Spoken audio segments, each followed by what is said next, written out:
하나님의 말씀을 함께 보겠습니다. 오늘 우리가 받을 말씀은 신약성경 에베소서 제4장의 말씀을 보겠습니다. 1절에서 4절까지의 말씀을 먼저 보도록 하겠습니다.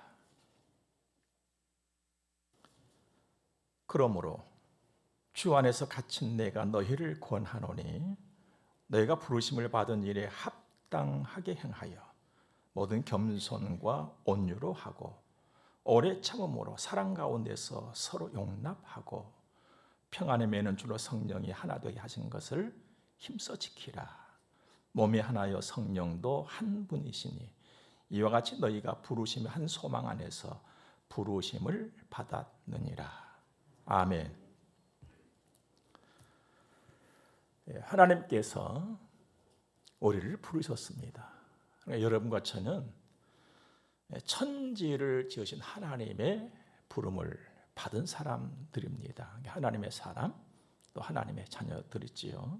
그러므로 살면서 어떠한 고갯길을 만날 때에도 너무 염려하거나 슬퍼하거나 노하지 마시기를 바랍니다. 혼자 하는 말, 그냥 가만히 앉았을 때 나도 모르게 툭 튀어나오는 말, 그 말까지도 감사가 되기를 주의 이름으로 축복합니다. 사람을 보면요, 누구나 태어나서부터 뭔가를 부지런히 배우지요. 그리고 부지런히 익혀갑니다. 뭐 때문에 태어나자마자 모든 것을 배우고 익히면서 성장을 할까?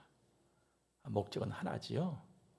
누군가의 장차, 누군가로부터 부름을 받기 위함입니다. 좀 쉽게 말씀드리면 일하기 위해서 그렇다 이 말입니다. 일하면서 살기 위해서.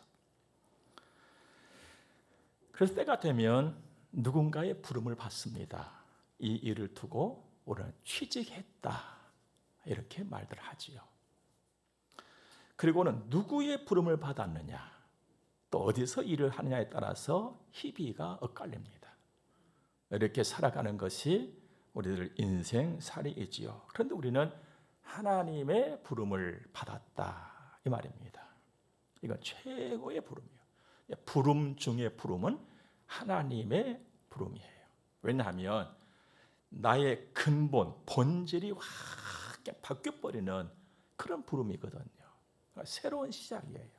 하나님이 함께 하시고 하나님이 지켜주시고 하나님이 손잡아 주시고 하나님이 인도해 주시고 하나님이 도와주시고 복 있는 삶의 시작이 되었다는 것이죠. 놀라운 변화입니다. 든든하고 견고하고 복된 인생의 시작입니다. 삶의 질이 달라져 버린 것이죠. 그러니까 쉽게 말씀하면 급이 달라져 버리는 거예요. 우리는 하나님의 사람으로 복되게 급이 다른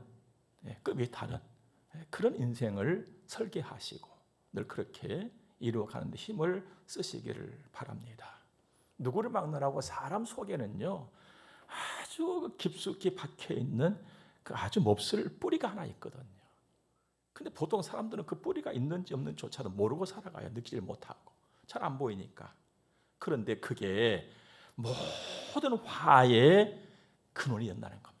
모든 화의 시작이에요. 죄라고 하는 건 말입니다. 문제는, 더 큰 문제는 사람이 그것을 뽑아낼 수가 없다는 거예요. 어떤 지식도, 얼마만큼의 돈도, 또 노력도, 애씀도, 경험도, 명예도, 이 모든 것을 다 보탠다 할지라도 그 힘을 가지고 그 깊숙이 박혀있는 그 죄라고 하는 모든 화근의 뿌리를 못 뽑아낸다는 것입니다. 그런데 하나님의 부르심에는 그것이 뽑혀나가는, 뽑아서 아주 멀리 버려져 버리는 이 아름답고 놀라운 역사가 나타나게 돼요. 바로 예수를 믿음으로 구원을 받는 것이거든요.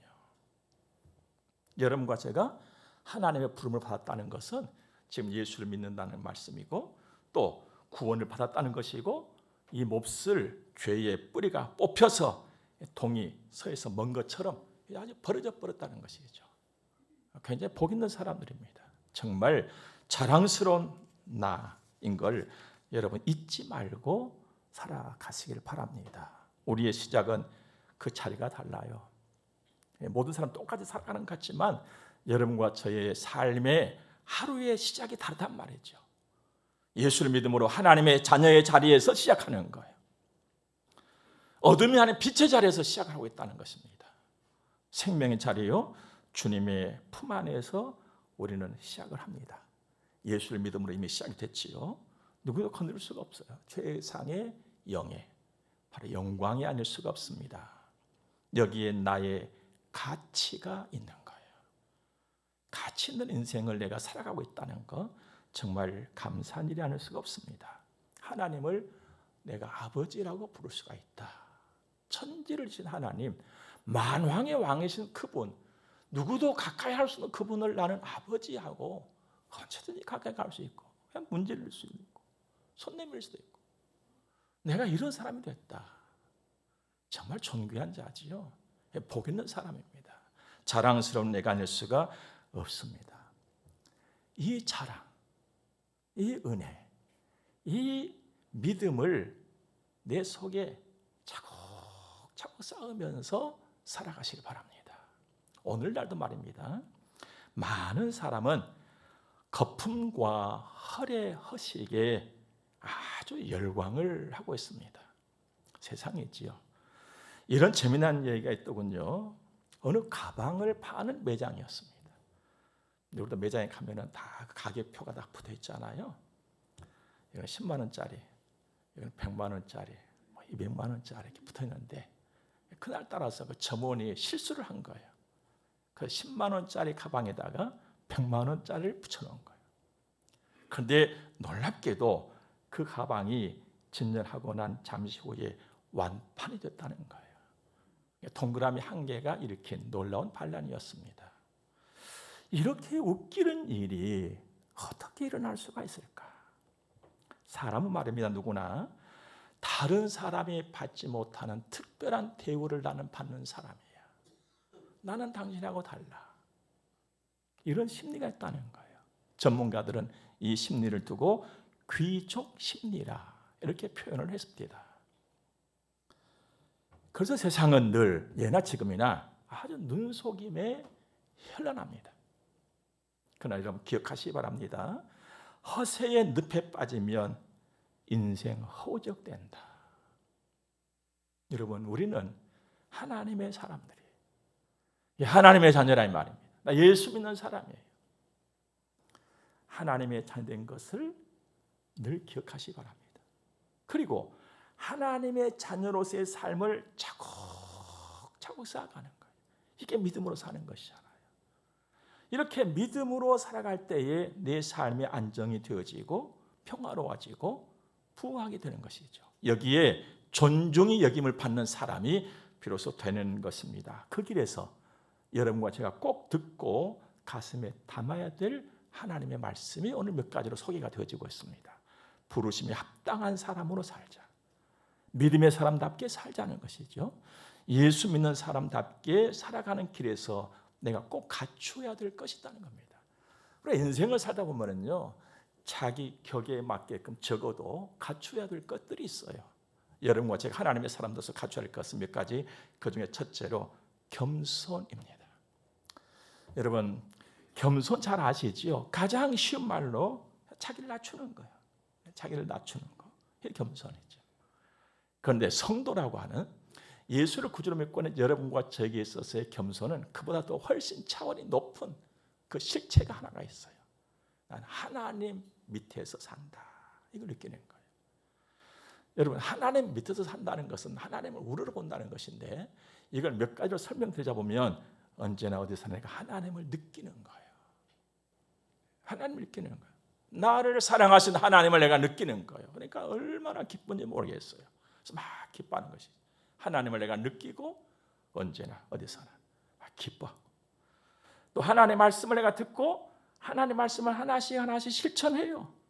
실천하다 보니까 거기서 내가 얻을 수 있는 맛이라고 하는 것은 정말 엄청나거든요.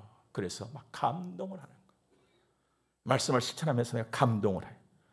또 눈을 들어서 하늘을 보고 좌우를 바라보면서 하나님의 위대하신 솜씨 앞에 막 감탄을 내가 하는 거예요. 여러분, 내가 막 기뻐한다, 막 내 속에서 막 끓어오르는 하나님을 내가 느낌으로 뭔가를 보면서 막 감동을 한다. 뭐 기쁨, 감동, 막 감탄한다. 이런 것들을 모아서 하나로 표현해 본다면요, 리액션이라고 하는 거거든요. 반응을 막 하는 거예요. 그런데 어떤 글을 보니까요, 선하고 좋은 리액션을 하게 되면 내 안에서 나도 모르게 막 그 좋은 에너지, 막 엔돌핀이 막 일어난다는 거예요. 그래서 막 건강에 좋아진다는 거예요. 그래서 한때 유행했던 거 뭡니까? 막 웃음 치료하는 거, 막 반응을 하는 거예요. 크게, 선하게, 막 기쁘게, 좋게 말입니다. 그런데 내가 하나님을 내가 느끼면서 그 사랑에 내가 감동하고 막 기뻐하는 거, 하나님의 말씀을 실천함으로써 내가 느끼는 엄청난 그 맛, 하나님의 오묘한 솜씨를 느끼면서 막 감탄하는 거, 이보다도 더 아름답고 선하고 크고 위대한 리액션이 어디가 있겠어요? 이런 건강이 있는 거거든요. 이렇게 건강한 사람은 예의가 바릅니다. 그리고 다정다감해지죠. 그리고 막 힘이 있어요. 내 자신도 귀하게 여기면서 당신도 귀하다, 이렇게 여기는 거예요. 겸손은 바로 이렇게 살아가는 것입니다. 겸손한 사람을 탐내고 부러워하시기 바랍니다. 하나님의 사람으로 겸손한 사람, 그를 막 부러워하세요. 막 그를 닮기 위해서 막 기를 쓰고 애를 쓰자, 이 말입니다. 멘탈을 바꿔야 인생이 바뀐다는 책을 보니까요, 이런 글귀가 하나 눈에 띄었습니다. 같은 수준의 사람끼리 모여서는 발전이 없다. 고만고만 모였으면 발전이 없다는 거예요. 사랑하는 여러분, 겸손한 사람을 가까이 하세요. 겸손한 사람, 그를 본받고 그를 따르기 위해서 애를 써요. 네가 뭔데 이러지 말고, 하나님을 사랑하는 사람, 하나님을 기뻐하고 하나님의 말씀을 막 지키면서 감동을 막 하고 감탄을 하면서 살아가는 그 믿음의 신실한 사람들을, 성실한 사람들을 내가 본받기 위해서 애를 쓰자는 겁니다. 그러면 하나님께서 주시는 계속되는 영예로움 내 것이 되는 거예요. 하나님께서 주시는 계속되는 복됨이 내 것이 되는 거예요. 여러분, 하나님의 사람으로서의 합당한 삶을 살아갈 적에 겸손, 여러분의 것이기를, 우리의 것이기를 주 이름으로 축복합니다. 두 번째는요, 온유함이에요. 온유하다. 여러분, 온유를 여러분 들으면은 어떤 느낌이 드십니까?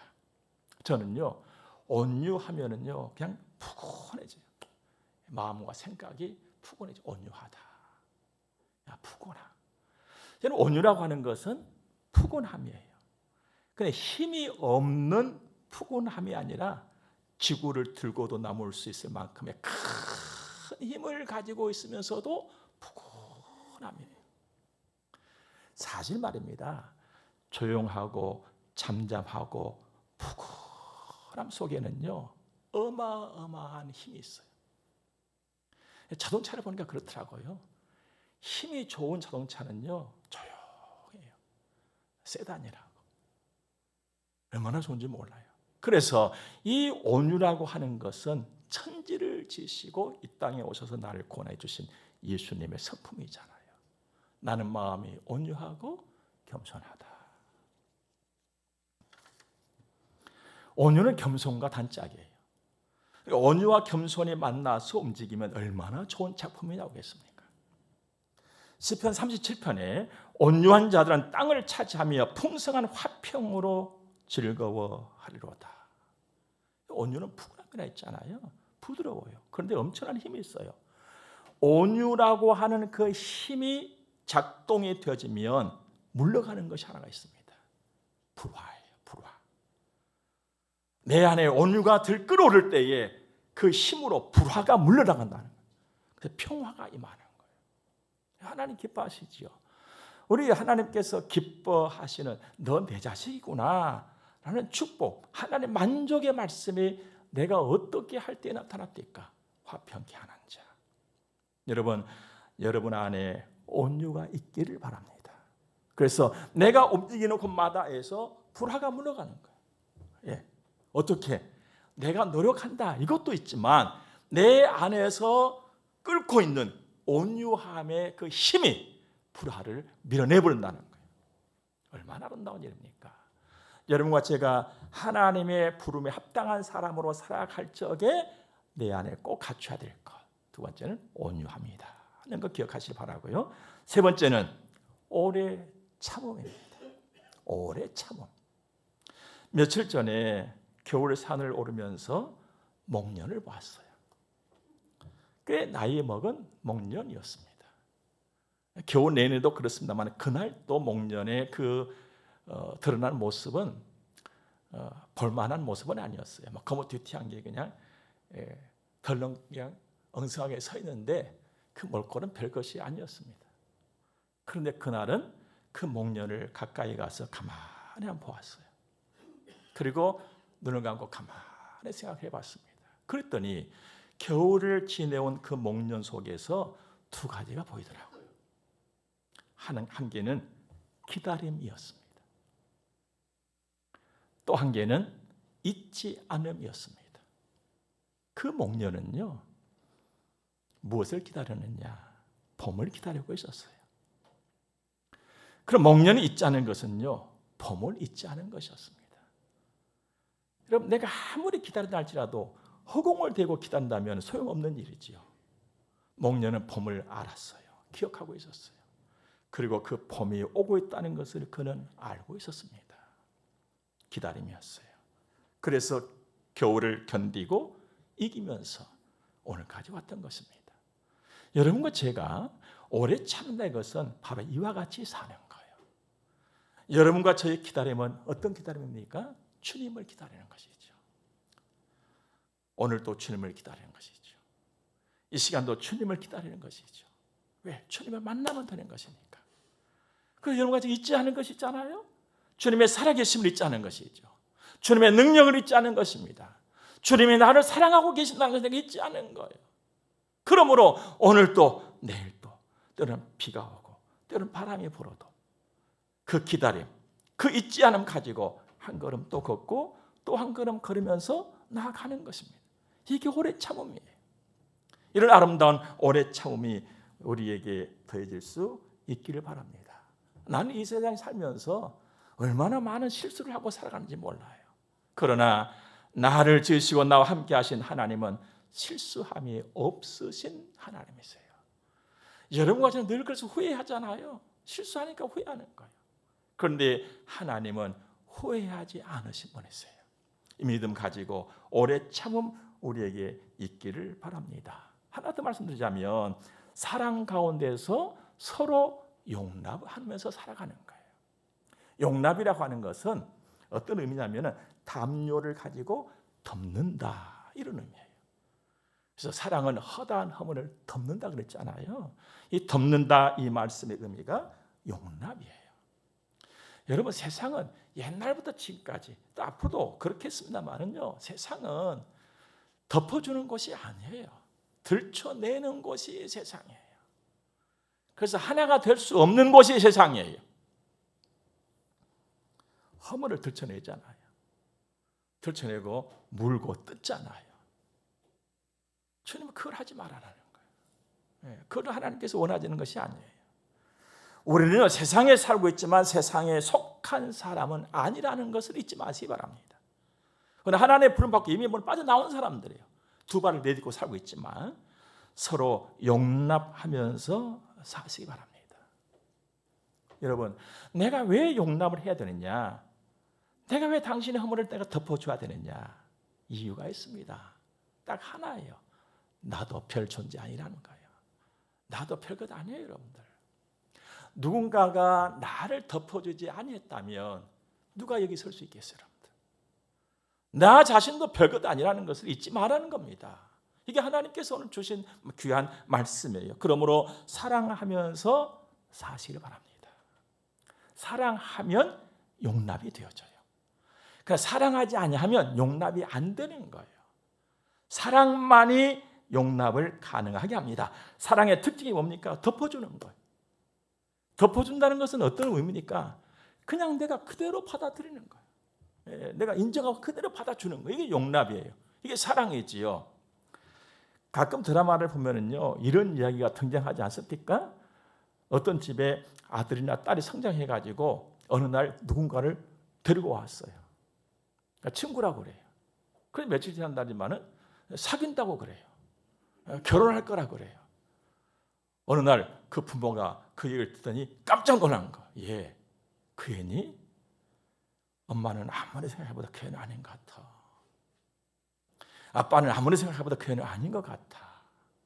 그럴 때 교과서적인 아들의 딸의 대답이 있죠. 엄마, 그냥 좀 잘 봐주면 안 돼? 엄마, 그냥 좀 잘 봐주면 안 돼? 아빠, 그냥 좀 잘 봐주면 안 돼? 왜 그런 말을 할까요? 자기는 이미 다 덮어버렸다는 거예요. 사랑을 이미 다 덮어버렸다는 거예요. 자기는 이미 덮었는데 엄마 아빠는 왜 못 덮냐 이 말 아닙니까? 사랑은 덮어주는 거예요. 그리고 그냥 내가 받아주는 것이죠. 그렇다고 사랑하면 그냥 허투루 그냥 그렇게 인생을 살아가는 것이냐? 여러분, 참 사랑은 절대로 허투루 살지 않습니다. 사랑은 사람 온전케 하거든요. 이게 사랑의 능력이에요. 그래서 하나님의 그 사랑 때문에 여러분과 제가 그나마 이만큼 달라지면 살고 있지 않아요? 여러분, 하나님이 우리를 다스리는 방법은요, 사랑으로 다스리세요. 매로 다스리는 것이 아니라, 억압으로 다스리는 것이 아니라 사랑으로 나를 다스리고 계신단 말이에요. 이게 하나님의 다스림이 있어요. 그 소리가 좀 부족하고 실수했지만 그래도 눈 동그랗게 뜨고 아버지 하고 있잖아요. 맨날 하나님께서 인상에서 이놈 하고 있으면 우리가 어떻게 아버지 하고 올 수 있겠어요? 누가 오겠어요? 무서워서도 못 오지요.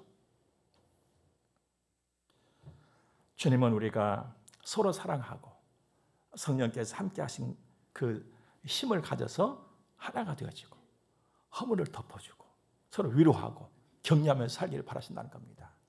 그럼 우리 삶은 도대체 뭐냐? 그 하나님, 모든 사람은 늘 못된 것인데 하나님께 또 어떻게 해요? 그럼 겸손은요, 누구 밑에 땅을 내가 아는가요? 하나님 밑에. 우리 위에는요, 하나님이 계셔요. 하나님이 살아계세요. 위에서 다스릴 때에 가장 온전하게 다스리는 것입니다, 여러분들. 제가 머리를 자르고 와서요, 막 머리를 말려주고 막 드라이를 가지고 한 분한테 제가 그런 얘기했어요. 나는 집에서 아무리 드라이를 하고 해도 그 원장님이 해준 것처럼 나는 그런 모양이 안 나오던데 도대체 어찌 된 거예요? 그랬거든요. 그것도 기술이고 영업 비밀이 있다는 거예요. 그러시면서 쉬운 것 한 가지를 말씀드릴게요. 그래요. 그래서 뭔데요? 그랬더니 자기는 위에서 본다는 거예요. 그러니까 머릿결이 이쪽으로 되는 건지 이쪽에 다 자기는 보면서 그것을 조정을 하고 만져준다는 거예요. 위에서 봐야 제대로 보는 것이구나. 위에서 다스려야 제대로 다스려지는 것이구나. 저 머리를 말리면서 가만히 앉았어요. 그걸 생각해서 여기도 귀한 진리가 있네. 저는 위를 못 보잖아요. 그러니까 앞에서만 돌리고 이렇게 하니까 그 모양이 안 나오는 거예요. 여러분과 저의 위에는 하나님이 계십니다. 그 하나님만이 나의 인생을 가장 아름답고 보기 좋고 든든하고 복되게 인도할 수 있는 유일하신 분이세요. 이 믿음을 가지고 우리가 살아가는 하나님의 자녀라는 것을 늘 감사하고 자랑스럽게 여기시기를 바랍니다. 우리는 하나님의 부름을 받은 사람들입니다. 예수를 구주로 믿는 사람들이에요. 하나님의 자녀로. 그러므로 언제나 어디서나 주님과 함께 하나 되고 우리 서로 교회가 함께 하나 되어서 평안하고 든든하고 자랑스러운 인생 복되게 잘 이루어 가시기를 주 이름으로 축복합니다. 우리 함께 기도하겠습니다. 좋으신 하나님을 찬양합니다. 주님 감사합니다. 은혜를 베푸신 하나님 생각할 적마다 감사하고 고맙습니다. 귀한 말씀 잘 받았습니다. 그 말씀 따라서 하나님의 부르심에 합당한 사람으로 잘 살아가도록 주님이 도와주시고 복을 내려주옵소서. 이제 헌금 들어서 봉헌하겠습니다. 우리 아버지 하나님이 받으시고 영광 중에 복의 복을 치료와 감동의 은총을 우리에게 주옵소서. 예수님 거룩하신 이름으로 기도드립니다. 아멘. 우리 함께 축복을 받겠습니다. 교회의 머리가 되시는 우리 구주 예수 그리스도의 은혜와 하나님 우리 아버지 무한 극진하신 사랑하심과 성령님의 감화 교통하심이 하나님의 거룩한 자녀들의 머리 위에 이제로부터 영원토록 함께 있을지어다. 아멘.